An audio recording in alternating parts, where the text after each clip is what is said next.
พันเตสังโฆอัจฉุโพสโธปนาดโสยะทิสังกสะปะกรังสังโฆอุโพสังเกรยะปริโมกังอุทิเสยะกิงสังกสะบุบุกิตังปริสุทธิงยะสัพโรอารุจิตาปโรกังอุทิสิสามิตังเสพสันตาสตุกังสุรมุมนัสสิกโรมายะสัสสิยะอภิโรอุเกรยะสันติยาปฏิยาตุนหิวิดพังตุเรปเวนะโคปราสมเตปริสุทธาดิเวนิสามิยะถาโคปนาปเจกปุริสเวยังครังโหติเอวะเมวังเอวิรูปยะปริสยะยาวัตติยังอนุสาวริตังหุติโยปรังกุยาวะเทอนุสาวริมเนสารมโนสติงาปฏินังเกรยะสัมปจานะมุสาวรสาหุติสัมปจานะมุสาวโรโกปะไดเสมโตอันตริโกรุพุโตภาโคดาสมาสารมรินาภิกขุนาเวนะวิสุราภิกขุเนสริอาปริอวิกระภาวิกินะหิสปาสุโหนตินิตรังนิตังตตริเมตตโรปราชิกาธรรมาอุเทสาอากัญชันติโยปนาภิกขุคู่นางสิกขาสัตถิวัสมาปโนสิกขาปัจจคายะทุปันยังอนาวิกรมิตุนังธรรมังเบสริยะอันเดมโสตินะชานะกรายบิกรายโกหิสังวาโสโยปนัมกุกามาวาอริวัยันเทสังขาทังอาทิเยยิธารุเปตินาธเนราชาโนตระเกตวาอริวาเพระปะเพระตรุสิภารุสิบโรเจเจโนสิติธาตุวังพิกุตินังอาทิโนยัมปิปราโกหิสังวาโสโยปนังกุสันติตามนุสวิคังชีวิตามโรเบิยสัทธากังวาสัพเดสยะมาระวัสัมเรยามรายวันสมาเวยอัมปุบริสกิงตุยนะเกนะทุชีวิตนะมาเดเดชีวิตายสวยดีอิจิตมโนดิสังกบอเนกเบรนะมาระวัสัมเรยามรายวันสมาเวยยัมปิปราโกหิสังวาโสโยปนังกานะพิจานังอุตริมนุสธรรมังอาตุเบเนอารมะริยญาณทัสสนังสัมปทะอิติจานังอิติปสามิติตัตโตเบเนสัมมินาสัมรุกาหิยมนุสัมรุกาหิยมนุวาอาปนุสัพเพโกเอวังเรยอาจารย์เมวังอาวุโสอาวัจันจารามิอาปสัมปสัมมิตุธัมมุสาวิดาปิติอัญญตระอาทิอุณายัมปิปราโกหิสังวาโสอุทิธาโกสโรจตโรปราณิการมเยสัมมิโกอัญญตระวาอัญญวาปริวารปฏิภิกขุสริงสวาสังอาราปเรตถาปจาปราโกหิสังวาโสตถาเสปุจมิกิริธาพระตุริยปิปุจมิกิริธาตริยปิปุจมิกิริธาปาริสุทธาปาริสุทธาเยสโรสมาตุลีเอวเมดังธาทระยามิปราชิโกเตโสนิโตอิเมโกปนาสุโรเตนะสังฆาทิเสสาธรรมาอุติสาอากัญจันติสันเจติการสุวิสัตถิอันตราสุรสังฆาทิเสโสโยปนาโกติโนวิปริณเทนะเตนะมารุกามินะสติกายสัสสกังสัมมาปัจจยะหัตถกังวะวินิกังวะอันตระโสอันตระโสอังสัพพะรามัสสังฆาทิเสโสโยปนาโกติโนวิปริณเทนะเตนะมาตุคามังทุตุลาหิวาจาหิโอภสิยะทาตังยุวายุติเมตุโนปัสสันติตาหิสังฆาทิเสโสโยปนาโกติโนวิปริณเทนะเตนะมาตุคามัสสะสันติเกตกรรมปาริจาริยายุนังปริเทอิเดคังภาคินีปาริจาริยังยามเนสิตังกัลยาณธรรมังปามาจาริเอเดธเมนะปาริจาริยติมิตุนุปัสสานิเดนะสังฆาทิเสโสโยปนาภูสันตริตังสัมมาปัจจยะอิทิวาปุริสมติงปุริสสวาอิทิมติงชายุเรชาระเนอดัมโสตาปุริสังฆาทิเสโสสัญญาจิกายะปะนะพุทนากุติงกริยะเมนะอัสสามแต่ละสัมปมาณิกาเครพาเทริทางปมาณิกโสทวาทสาวิธิโย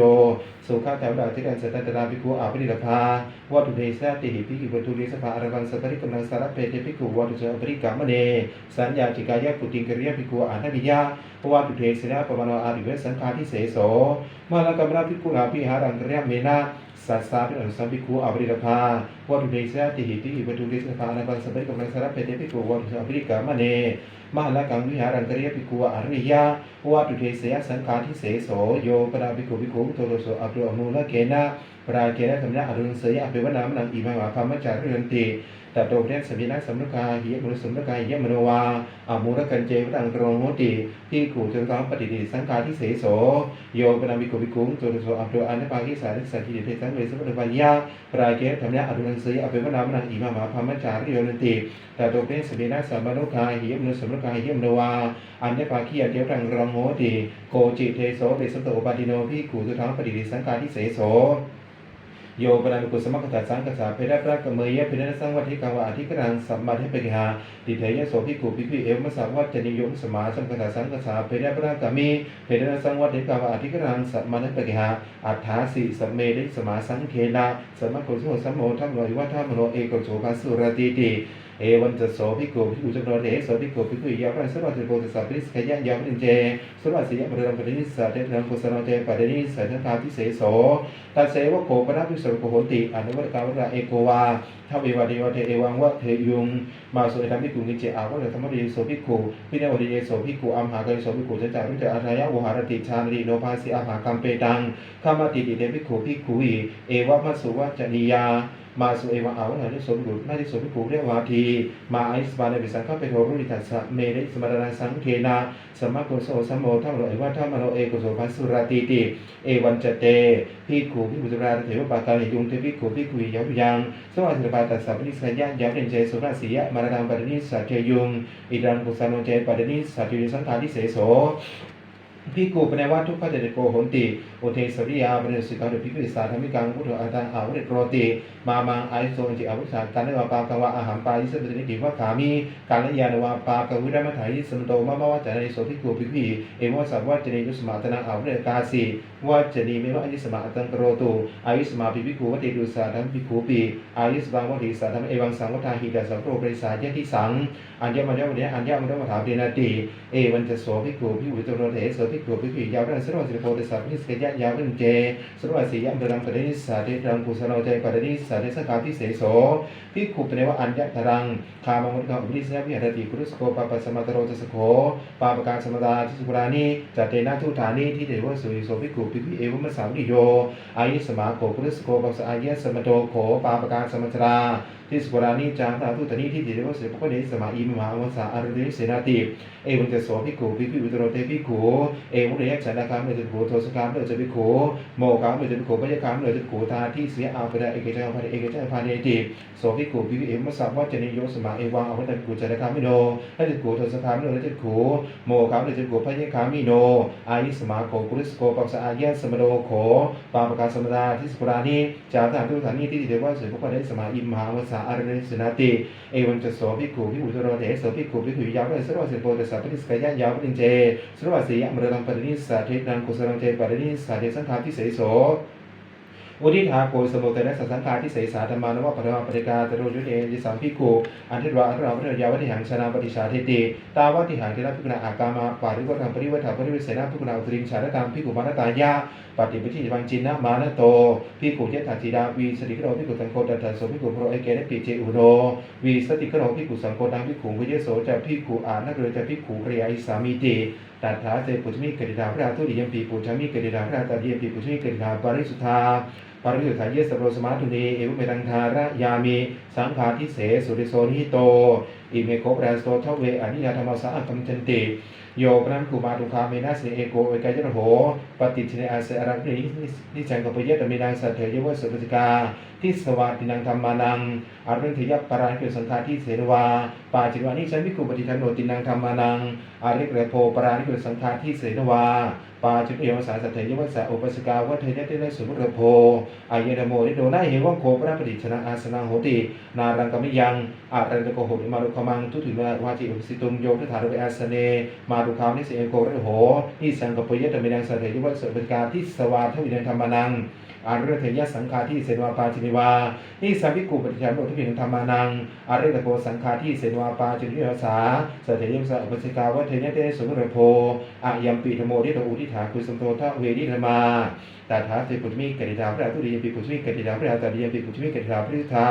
ปาริสุทธาเยสโมสมาตุนีเอวุเมตังธาระยามิอานิยตุเทโสนิโตอิเมโคปสมโตติงสานิสักยาปาจิตธรรมสะกัญจันตินิธิจิรัสมิงภิกขุนาอุปัฏฐังเกเดธาสาพระมังอาเตเรนังทาเรตพังตารุนิสกิยมยังนิธิจิรัสมิงภิกขุนาอุปัฏฐังเกติเนเอกฤเวเจภิกขุดิเจรัมวิวัสเสอรภิกขุสัมมริยานิสกิยังนิธิจิรัสมิงภิกขุนาอุปัฏฐังเกติเนภิกขุโนเปรวะอาการจิวระอุเรอาการนะภิกขุนาเปรวังภิวาคิปาวะเกเรพังโนสัพพิปุริมาสัพพะเรนะภินาตังจิวรังนิโครนะสัพปริปุริยสติยาปริยสัตตโตจุนิภิปิยสติยภิปิยเสนิสกิยมยังโยปนะภิกขุอัญญภิกขุนิยาปุรานะจิวรังโทวะวรราชาปยิวาอาโกตาภิวานิสกิยมยังโยปนะภิกขุอัญญภิกขุนิยาหัตถโตจิวรังบริการเนยะอัญญระปริการนิสกิยมยังโยปนะอัญญกังข้าปริวาข้าปฏินิวาจิวรังมุยมระสมิยานิเสียงแสดงตถหิสมิโยอัจฉินเนจิวเราโหติภิกขุนัตถาจิวรังสมิโยตันเจตโกข้าปริวาข้าปริวาผู้หญิงจิวรังผู้รุยะสันตรุตระปรมาเดนะพุนาตโตจิรังสิบังตโตตริงสาธิกินิสกิยมยังภิกขุพระอุริสาเดรกัสสะข้าปริสวาข้าปริจิวรัตตาปนังอุปคณาอุริอิมินาจิวรัตนะจิวรังเจตาปริธนังภิกขุเรชาติสามิติปริโสภิกขุปุพพะอภิริโต อุสังชีวเรวิกวิยสาธุแต่มิสมาอิมินาชีวรัตเรนะเอวรุงวาเอวรุงวาชีวรังเจตาจาติหิติกัญญาณการเรวเดียนิสเกียมเรียงพิคุมระอุริสาอุปยังอิดาลกานังข้าปริวาข้าปริวาปัจเจกจิวรัตตามนาอุปราริมิหิมยังปัจเจกจิวรัตเอปัจเจกจิวริเจตาปริธานมังพิคุงทริหิอาชาเทสามาติตระโสพิคุปะอภิโตอุสังชีวเรวิกวิยสาธุแต่มังยิสัมโตมิหิปัจเจกจิวรัตตาปริหิเอวรุงวาเอวรุงวาชีวรังเจตอาชาเทธาปุโพสเอกติกัญญาณการเรวเดียนิสเกียมเรียงพิโกมเรอุริสาราชาวาราชาโภวะพระโลข้าปริโกทุเรจิรัตนาปรังปริเนียอิมินา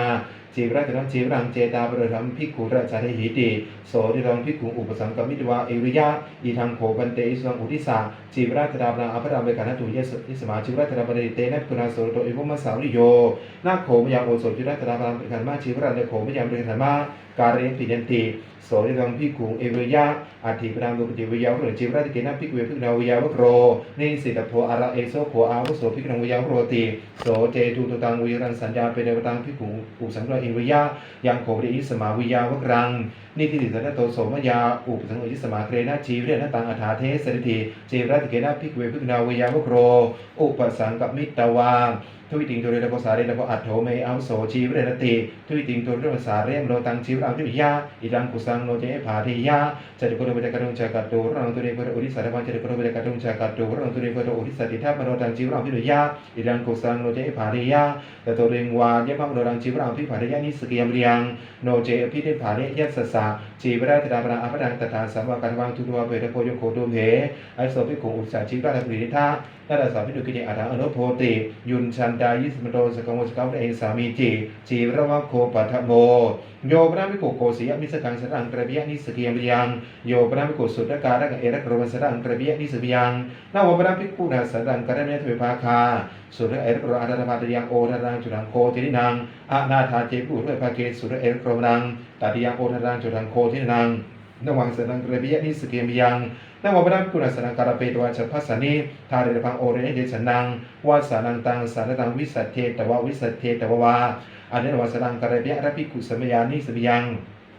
นิสีดนัสสารตัมนัภิกขุนาการเร่งนัปุรานัสสารทัตตาสามตาสุกเถาทิเทภาทุกภานักอาราธาเดภิกขุปุรานัสสารทัตตาสามตาสุกเถาวิรัติงระหว่างนิสีดนัสสารตังการเปยะนิสกิบิยังภิกขุโนเปรวะอัฏฐานามะคะปรมัสสะพิกุโนเปรวะอัฏฐานามะคะปรมัสสะเอระปรมิอุริยุงอากรรมระภิกนาปฏิเกเหระวัตติวาติโยนัสสัทธาหาเรสันเตหาระเกตโตเจสุงหาเรยสันปิหาระเกนิสกิยังโยปนาภิกขุอันเดภิกขุเนี่ยเอระกรมนี้โถวาพระราชาปยิวาวิชตาปยิวานิสเมมโยปนาภิกขุชาตะรูปัฏฐตังอุคันเออุกันหาปยิวาอุปนิวาสาธินิสกิยังโยปนาภิกขุนันปการกังรูปิยสวารังสมาปฏิยนิสกิยังเรียงโยปนาภิกขุนันปการกังกัยุเกียงสมาปฏิยนิสกิยังเรียงโกศิยวโคทุติโยทัสสะปรังอาทิเรวทาเรโพตาอาริบุนิสกิยังเรียงโยปนาภิกขุอุณปานเดนะเปรนะอเดโนปตังเจเดมนิสกิยังเรียงเตนะภิกขุนาโสปโตภิกขุริสยะนิสิเตโพโยเตสาภิกขุริยะปตาริโตโสจัตสัพพะโพยันเดภิกขุปโรยวะเพเนยะทาเรสามิติยานิโขปนาตานิคิรังภิกขุนังปริสายตินิเพเสสิทังสัพพินวะตังเตลังปัตุหัตติเนวาสถาพระวังสติกรกังปริปุญชิตาปริตังอธิวนิสกิยังเรียงมาโสยโสกิมาเดภิกขุนวสิกสัตติกจิรังปริภาอธรรมโสยโสกิมานาติกรวัตสพังโอเรเทมโสยโสกิมานาติวสิกสัตติกจิรังปริสยะโอเรธรรมโสยโสกิมานาติกรวัตวสยะนิสกิยังยังโยปนัมกุภิกขุสมังชิวรังเทวะกุปิโตอาตโรอาชินโทอาชินทาปยิวานิสบิยังโยมนุสสามังสุตตังวิญญาณตรวายิชิวรังวยาวิรานิสกิยังยังภิกขุมระอุริสาเจโกข้าปริวาข้าปริวาตันตวายิชิวรังยะแต่ได้สภิกขุอภริโตตันวาเยปุสังชีวเดภิกขุยะอิทังโขอาวุโสชิวรังมังอุริสาวิยติอายะตันจากโรหิตาวิตาตันจากอภินินจากสุวินจากสุภวายินันจากสุวิเลกิสุวิตาทิตันจากโรธาอเปวะละมะมิมิสมัตนังกิจิปะอานุปริหิติเอวโสภิกขุรากิจิปะอานุปริหิยะอันดัมโสปินทปารินิสกิยังเรียงทัสสานาคตังกติกเตมัสมิพุโนปริวะอาเจกโรปริอาเจกังมาในวัดกนาภิรังภิวายาวจิวรักไรสมยัง นี่พลังแต่โตทุริขิปิยะนิสกิยามริยังอุปปัสสังโกปนะกติกาปุณณมังอินิโกปรตานิอารณิกานิเสนาสานิสาสังกสัมนิสัพยานิตถาริเปสุภิกขุเสนาสุรันโตอากังโนตินังจีวรานังอันตรังจีวรังอรักเรนิขิปิยะสียาตัสมุโกดุนเตนะจีวเรนะวิวัชยะชารัตตาพระนเตนะคุณาเตนะจีวเรนะวิวัชพังแต่โตตริวิวัชยะภิกขุสัญญานิสกิยังโยนุชนังเสกราพังพระอัตโนปาริยามยะนิสกิยังปัตตาวะโคตริโยอุทิถาโกสโมติงสานิสกิยาปาจิตมาตถาเสปุจามิกัดิดาพระทุติเจปิปุจามิกัดิดาพระตาเดเจปิปุจามิกัดิดาปาริสุทธาปาริสุทธาเยสโมสมาตุนีเอวเมตังทารยามินิสกิยาปาจิตธรรมานิทิตา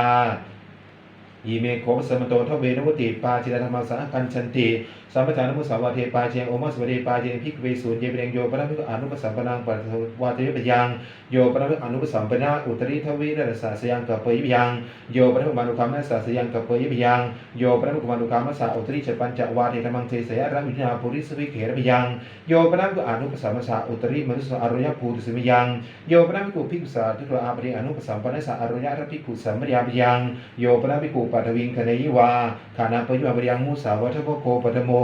ภูตากรรมปาตปยตาเยอันเดวัตเกวิเหสมุชาพิเกขียะเกวิยุสังกิกังปริวาปิโนภิสิงวากุณะรุเสสันตริตวาสระเปตวาวา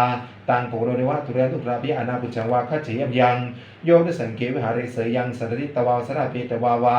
ตังโพโรเดวะตุเรตุตราปิอนาปุจังวาคัจเฉยยัง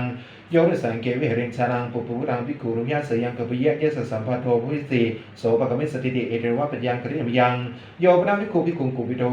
อนุสังคิการิกัตเถยวานิการยังโยนสังเกวิหาเรอริเวหาสกุติยาอาตกรรมนาวาปินาอภินิสีเทวะอภินิปัจเจยังมาลากรรมภิกขุนาวิหารังการินะยาวะทวารโกษาอาคราถาเตอารมณ์เทปริกรรมยะทวิติชาติสามพระยาเนนะอธิษฐานบังตัดโตตริงอภิเอปิทิโตอธิษฐะเหยยังโยนุชนังสัพปานกังอุตกังเตียมมัติกวาสินเจยวาสินจาปริยมริยังภูตากามโมโคทุติโยโยพระสัมมโตภิกขุนิโยโอวัตเทยบยังสัมมโตปิเจพระอัตถังเดสุริเยภิกขุนิโยโอวัตยังโยพระภิกขุภิกขุโนบริยังอุปสังวรภิกขุนิโยโอวัตเทยอรัสยาปาเจตริโยคิลานาโหติภิกขุนิสิมโยโยพระภิกขุเอวนะอมิเสตุภิกขุภิกขุนิโยโอทันติเดบยังโยพระภิกขุอัญญาภิกขุราชิวรังทัตเทยะอราปารุกาปยังโยพระภิกขุอัญญาภิกขุราชิวรังสิบเผยวาสิบภาปยังโยพระภิกขุภิกขุนิยสริงสังวิดายะเอกรานามกังปฏิปะเดอดันโสคามเรอรัสยาปาจินันตริงสมิโยสัทธคามนิโยโหติพโกสาสังกสัมมโตสัมปริวิสิโยโยพระภิกขุภิกขุเนี่ยสริสเอกนาวังอภิรุตคามระโถคามระอรัตติริยันตาระมยังโยนิชานังภิกขุนิปฏิตังปิเนมาบุระอรัปเปขีสมารภาเรียงโยพระภิกขุภิกขุเนี่ยเสเกโรโหติสทังกัปเยบยังโอวาทวโคตติโยอาคิลาเนปกุณาเอโกอาวสรุปุริตโพตัตโตเจริงปุริยปริยังคณะโพชเนอเรสิยาปเรนตติสมิโยขีลาโนจีวราธานโนจีวราการโนโยอัฏฐานกัมโนนาวาภิรูหะได้สมหาสมิโยสัมมนาพัตตสิวิสมิโยปรามปราโพชเนอเรสิยาปเรนตติสมิโยขีลาโนจีวราธานโนจีวราการโนสมิโยภิกขุงปริวาปุรังอุปรังภูหิวามันเถหิวาอภิรุระอากรรมนาพินาทิวิติปราเพปาตโตเจริญปริกัญญาปริยังทิวิติปตัปุเรปริเอวาตโต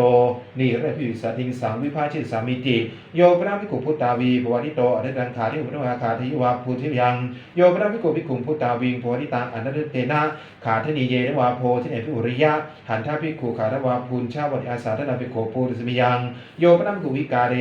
ขาทิอุปนวาคาทิวาภูทิยังโยพระภิกขุสันนิการกังขาทิเอภิวาขาทิวาภูทิยังยานิโกปนาตนิปะนีตาปริสีทังสัพพิวัตังเตลังทุกธรรมโฉมสังคีรังทัตถิโยปนาภิกขุเอปนุปานิอาคีโนอาโดอัตยะวิญญาบราภูทิยังโยปนาภิกขุอัตถินังมุขาทวารังอาหารังระอุทากทันตาโปรามยังโภชนะวโคจตุโถโยพระอาจารย์กสวาปริภาชวปริภาชิกาลสถาขาเรียพระวาทเถยังโยพระภิกขุภิกขุเอวุยะเอหาวุโสคังวานิกวาปิญญาพุทธสามติสัตตาเปตวาอาทาเปตวาอุยุยกถาวุโสนะเมตยาสิกถาวานิสาวุโสติเอกกสมีกถาวานิสัจจาวะโสติติเอตถวะปัญญังคติตวะอเนปยังโยตสะโพชเนกุเรอรุกานิสังกปยิยังโยปนาภิกขุมาตุกามเนเสโรโหปฏิอาสเนนิทังกปยังโยปนาภิกขุมาตุกามเนเสเอโกโรโหนิสังกปยิยังโยปนาภิกขุนิมันติโตสัพพโตสัมมโนสันตังภิกขุนวชาปริวราปัจฉาปะวะกุเรสุจาริมริยะราชยาปเนตติสมิโยจีวราธานโหจีวราการโหสมิโยอาคิลาเนกุณาจาตุมาสปัจจยบรณาสาธิบารพุนา ปะวาระอรนิจจปะวาระตโตตริสาริยังโยพระอุยตังเสดังทัชคติระรัตถาโรปปริยังสิยาจะสุโธโกติโรเสดังวิริยะทุยระตัตระตังเตนะกุณาเสนะวสิบังตตริงวสิยังทุยระตัตระตันเจพิกูเสนะวสมโน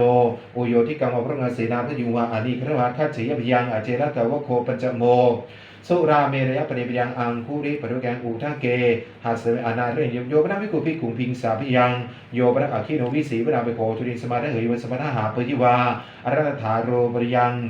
โยพระโอริตมาสังหาริยะได้สัญญาปณิตติทิโถมาโสยโสคิมหาริวสานสาปรมาโสอิเตอัฏฐเตยมาสาอุทหัสมโยพระโอคิดอโมกรรมสัมมโย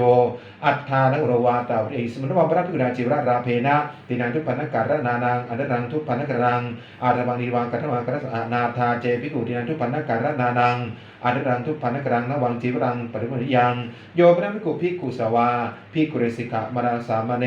รสามเณรสมังชววิกะอปปะปริปุญญพยังโยปนาภิกขุภิกขุสัพปตังวาจีวรังวานิสีเนวาสุจิรากายพระอาภิเถยวาอาภิธาปะอรมโส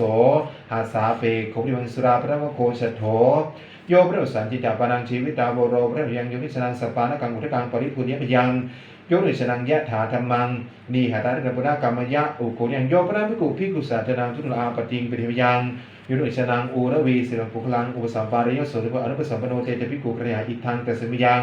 ยุโรชนังเถยสเทนะสติงสังุทายะเอกรังกังปฏิปฏิอรัมโสคามรปิยังโยพระภิกขุมาตุคาเมนะสติงสังวิทายะเอกรังกังปฏิปฏิอรัมโสคามรปิยังโยพระภิกขุเอวริยะตถาหังภาคธรรมังเทชมิยะถาเยเมอดิกัตมาวุตาภาคราเตสุริยติโสภิกขุภิกขุเอวมสัมวัจนิโยสมาเอวัญจามาพระวาริขีนิสัตถุพระโตอภาคานามิยะอเนรัญญินะอาวุโสอันรัญญิกาธมุตาพุตาอรัญจเปเตปริสุริยติเอวัญจโสภิกขุภิกขุตโรเถโสภิกขุภิกขุยาวไรสุรวัติโพสสัพพิสกยะยาวริเจสรวัสียะปรังปรินิสาเทดังสราเตปรินิสาเทยะปาจิตยังโยนิชนังตถาวาทินาภิกขุนังอักขานุธรรมเมนะตังทิฏฐิงอภิสริสัมเรสาบาสยังปริยังสัมรุเทโสปิเจเอริยะตถาหังภาคราธรรมังเทเจตมิยะถาเยเมอดิกาธรรมาวุตตาภาควาเตสุริยติโสสมุโสผู้กิโสสมุโสภิกขุเอวสัมมิโยมาเอาโสสัมภเอวัญจามาพระวาริขีนิสัตถุพระภาคานามิยะอเนรอาวุโสสัมมนุเตสาอันริกาดมุตาพุตาอรัญจเมเตปิสุริยติเอวันจโสสมุโสภิกขุจักโนตเถวปัคคาเนยโสสมุโสภิกขุเอวมัสสามิโย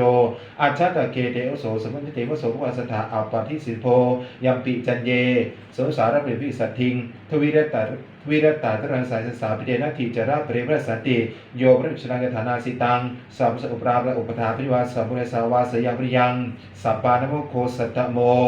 โยปนาภิกขุภิกขุอิสาธรรมิกังวูจัมเอวเนนาตาอาวุโสเอเดสมิงสิกาปริสิกิสามิยาวเรนภิกขุพยตังวีเนอปริปชามติปาติยังสิกขามะภิกขุเอภิกขุนายังปริปุเชปริปานิสามิติโยปนาภิกขุปาติโมเขอุทิเอวยะกิมปนิเมหิขุทานุขุติเกหิสิกขาปริอุทิยาวะทิวะกุกุจาวิเหชาวิเหสาวิสิกขาพระวิวานเกปิยังโยปนาภิกขุอันนวัตวสังปาติโมเขอุทิยะอีทานุขุอาหาชารามิอายัมปีกฤษฎาคโตสุตตาพระอนวัตวสาวเดสาอาคารติติแต่เจภิกขุเจภิกขุใจนุนิสินะวิปนาภิกขุนาทวิติงปาติโมเขอุทิสามเนโกวะรุยตินาจะสุอัญญาณเกนาอุติอธิยัญญตนะอาภิองตันจาตถาธรรมโมการเรโกอุตริสมโมอารโภตโพตัสสะเตอโสรภาตัสสะเดทุลทังยังทวังปาติโมเขอุทินัสสอาริกรามนาสีโรสิติอีทังตสมิงโมหะเกปริยังโยปนาภิกขุภิกขุสากุปโดอรโรปหารังทัเถยยังโยปนาภิกขุภิกขุสากุปโดอรโรตระสริกังอุคินังโยปนาภิกขุภิกขุอมุเกนะสังฆาทิเสนะอานุทันสียังโยปนาภิกขุภิกขุสา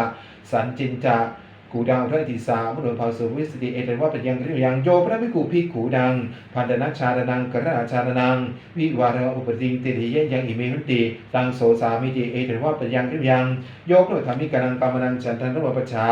ขียะนะอภริยปยังโยกโนสังเควินิยะกัจจาวัตมาชนะอะโยปนุสังเควินิยะกถายะวัตมาชนะอะอุทัยสาปากมิยังโยกสมัคเคนะสังเคนะชิรังทรุปปัจฉาขียะนะขียะนัทอปริยถาสันตุตังภิกขุเสงการาพังปรินามเมติดิยังโยนิชนังเสงการาพังปรินามปุครสะปารินามิแวงสาธมิกาวโคอัฏฐโม โยพระรันโยขาติยสามุทาพิสิทธิอนิขันธิเรเอภเวอปริสันตุอิทักขีดังอธิกรรมยังโยรุรัตนังวารัตนสัมระราชารามวะอาชาวะทวาอุคาเนวะอุคันหายไปเป็นรัตนังวาพระรัตสัมระอาชารามวะอาชาวะเทวาอุคาเอวาอุคาเนวะนี่กุเนสาวิโสริสามิติโยพระกุสันตังภิกขุนบุชาวิกาเรคามาวิรัตอาจนิกากริยามยังโยพระอัฏฐิมิวาทันตวิวาวิสารสุติกรมิยะเพรกรมยังนโมพระภิกขุดามันดิวาปริวากรเมนะอัฏฐังกุรังกเรพังสุขตังนะอันระเหติมายะอัตัญญาอัตโรเชงยังโยพระปฏิวาปิตังตุโรถังการเรปิยะอุทธารกรมยังนิสีทนามพระภิกขุนาการเรปมาณิกังกเรพังทิโสทเวริโยสุตราตริยังที่ถังทศาวิริกังอาริโกเชงยังการดูปฏิจริงพระภิกขุนาเกรมะปมาณิกาเกรปาริโสจัตโสวิทัตติโยสุตริยังทเวริโยตังอาริโกเชงยังวสีกษานิกังพระภิกขุนาเกรมะปมาณิกาเกรปาริโสชาวิทัตติโยสุกรติติยังอัตตติยาตาริโกเชงยังโยพระภิกขุสุขตาจิรังกระยะอาจารวาเฉนังแรงตติกังสุรสุขตาจิรังทิกโสนวะเรื่องสุขตาเรื่องชัยเรื่องอีทังสุรสุขตาจิรัปนังรัตนโมโคนะโมปุถิถากุสโมทเวนุติปาจิตมาตาถาเทปุจมิกติดาพระทุติเตปิปุจมิกติดาตติเตปิปุจมิกติดาพฤทธาปริยุทธาริสโมสมาตุมีเอวุตังธาระยามิปาจิตยานิตาอิเมโคปสมโตจตโรปาติยาธรรมสะอาคันชันติโยปนัมิกอัญญาภิกขุติยาอัตตะวิทยาหัตถโตขาเดพระวสดาปริวาขาเทวาภูนทิวาปฏิเทปฏินาภิกขุนาแข่งเอาโสอปจิงอาสัพยาปิเสมิติภิกขุปริวะกุริสุริมันติตาปุจจันติปริภิกขุนิโวสาสมานาโรวาติอิทัสสุปังอิทัอิทัโอทนังเทถาติเตภิกขุสาปริโอสมาอปัสสกาตาภิยาปุติปฏิเทปังเตภิกขุแข่งเอาโสตมังเอาชิอาสัพยังปาริมิเสมาติยานิโขปนัสสานิเสกสามิกรานิโยรถาระเปโสเสกสัมเกรสุปเพพระอุคิโนคาเรพระสาปริวาคาเทวาพุทธิวาปริเทมตนะเตนะปราคณาโอโสปจิงอาสัพยามริเสมิติยานิโขปนัสสานิอาริกานิเสนาสนานิสาสังกัสสานิสมิยานิโยรถาระปุโยรถาระปุเสนาสุโรปเปอปริสมิตังคาเรพระอาชัยสถาปริวาคิโนคาเทวาพุทธิวาปฏิเทมตนะปราคณาโอโสปจิงอาสัพยามริเสมิติปุถิถากุสมโตจตโรปาตินามาตถาเสปุจมิกติดาพระทุติเยปิปุจมิกติดาพระอัตตะเยปิปุจมิกติดาพระฤทธาปริสุทธายิสโรสมาตุนีเอวเปตังธาระยามิปาติเทสนิยานิตาอิเมโคสมโตปานิเสสกิยาธรรมสะอาคัมชันติปริวรานิวัสสามิสิกากริยาปริวราปารุปิสามิสิกากริยาสุปฏิจโนอรักเรขมิสมิสิกากริยาสุปฏิจโนอรักเรนิเสริสมิสิกากริยาสุสังมุโตรักเรขมิสมิสิกากริยาสุสังมุโตรักเรนิสีนิสมิสิกากริยาโอคิเจตโกรักเรขมิสมิสิกากริยาโอคิเจตโกรักเรนิสีนิสมิสิกากริยานาอุคิติกายะรักเรขมิสมิสิกากริยานาอุคิติกายะรักเรนิสีนิสมิสิกากริยานาอุชักกิกายะรักเร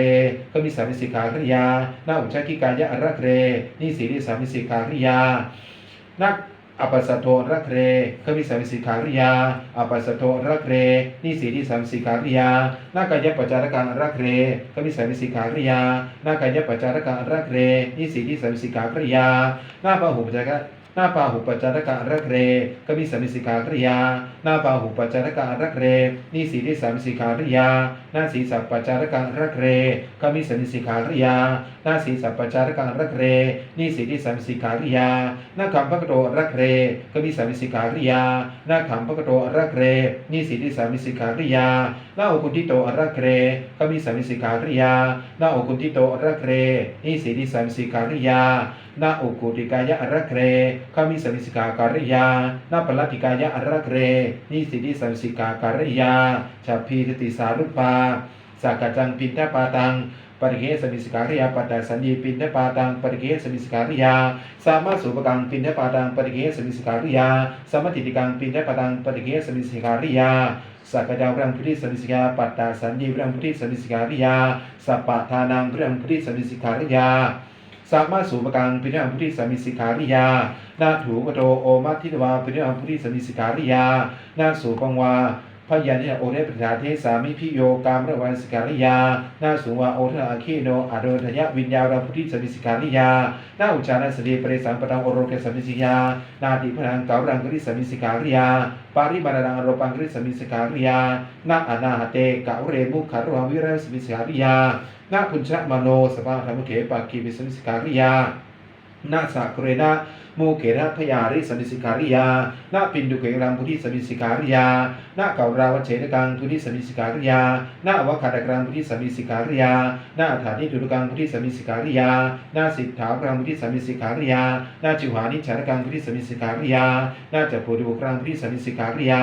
นาสุรุรังพุทธิสมิสิการิยานาฐานิเนกังพุทธิสมิสิการิยานาปตานิเนกังพุทธิสมิสิการิยานาโอฐานิเนกังพุทธิสมิสิการิยานาสามิเสอาเถนะปานิยถารกังปฏิเกสมิสิการิยา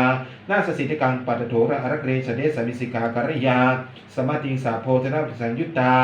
นาจัตตาปนิสาอิเครนสัทธมังเทสมิสิการิยานาทันดาปนิสาอิเครนสัทธมังเทสมิสิการิยานาสถาปนิสาอิเครนสัทธมังเทสมิสิการิยานาอาวุธาปนิสาอิเครนสัทธมังเทสมิสิการิยา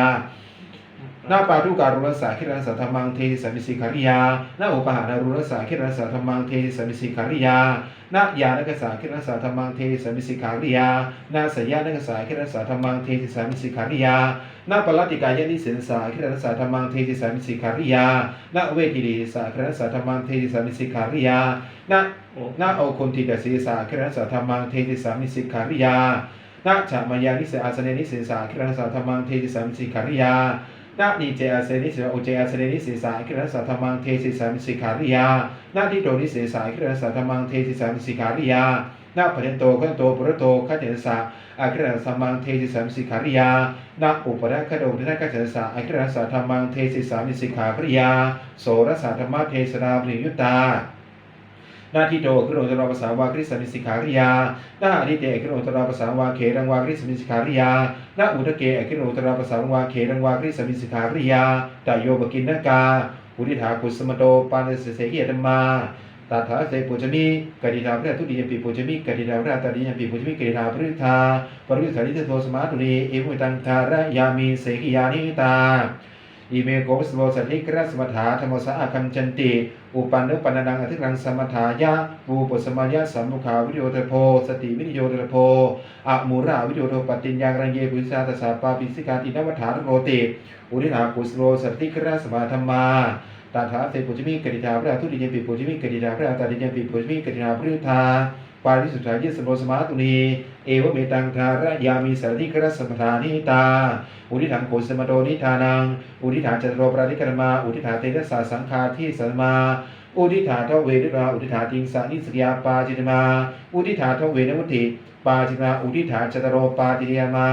อุทิถาปาริเสมาอุทิถาสัตถิกรัสมธรรมาเอตการจบเอตการสาพโรสตากตังสุตตะริยวรอนุวสาวเดสาคันติตัทธาสวิวัสสมะเคหิสัมโมทะมานิอาวิวัตสิกิธรรมดิภิกขุปานิโมขังนิทิตัง